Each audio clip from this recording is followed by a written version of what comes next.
Hi everyone, welcome to my channel.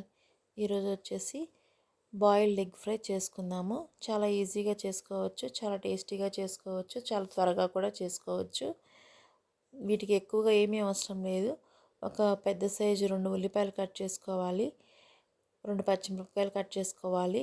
ఎగ్స్ని boil చేసి పెట్టుకున్నామంటే 5 మినిట్స్లో కర్రీ అనేది రెడీ అయిపోతుంది.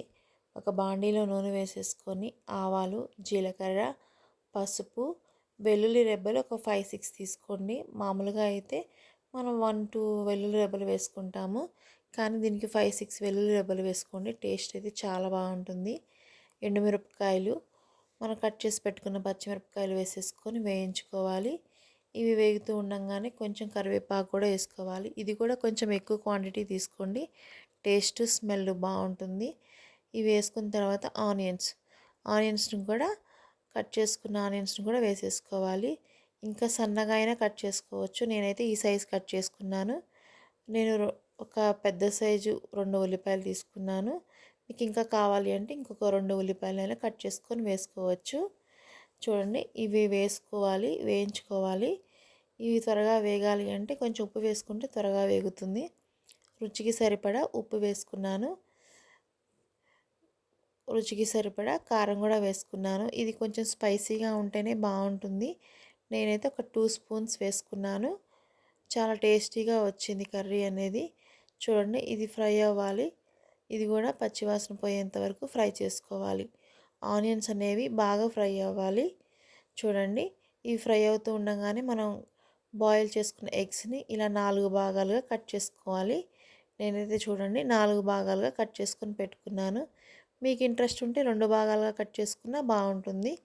ఇలా కూడా చాలా బాగుంటుంది. ఒకసారి ట్రై చేయండి.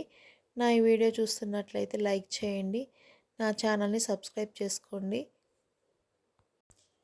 ఇలా కట్ చేసుకొని మనం పక్కన పెట్టేసేసుకోవాలి.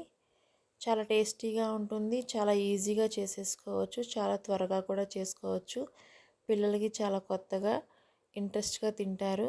చాలా బాగుంటుంది. ఒకసారి ట్రై చేయండి.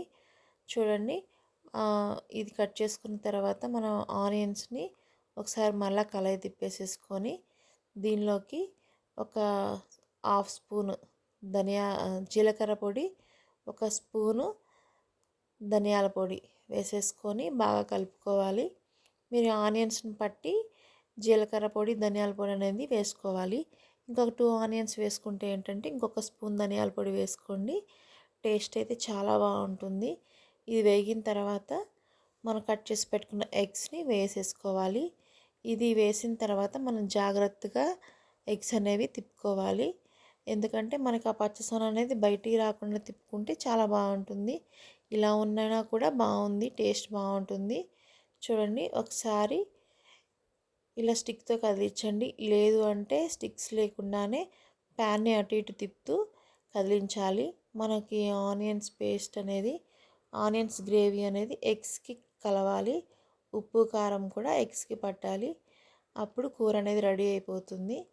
చాలా బాగుంటుంది. ఒక 5 మినిట్స్ అలా వేయించేసేసుకొని కొత్తిమీరతో గార్నిష్ చేసుకొని స్టవ్ ఆపేసుకున్నామంటే ఎంతో టేస్టీగా బాయిల్డ్ ఎగ్ ఫ్రై చాలా బాగుంటుంది. ఇది స్నాక్స్ లాగా తీసుకోవచ్చు, అన్నంలోకి తినచ్చు, చపాతీలోకైనా బాగుంటుంది. ఒక్కసారి ట్రై చేయండి. ఎలా వచ్చిందో కామెంట్ చేయండి. నచ్చితే లైక్ చేయడం అస్సలు మర్చిపోవద్దు. Thank you.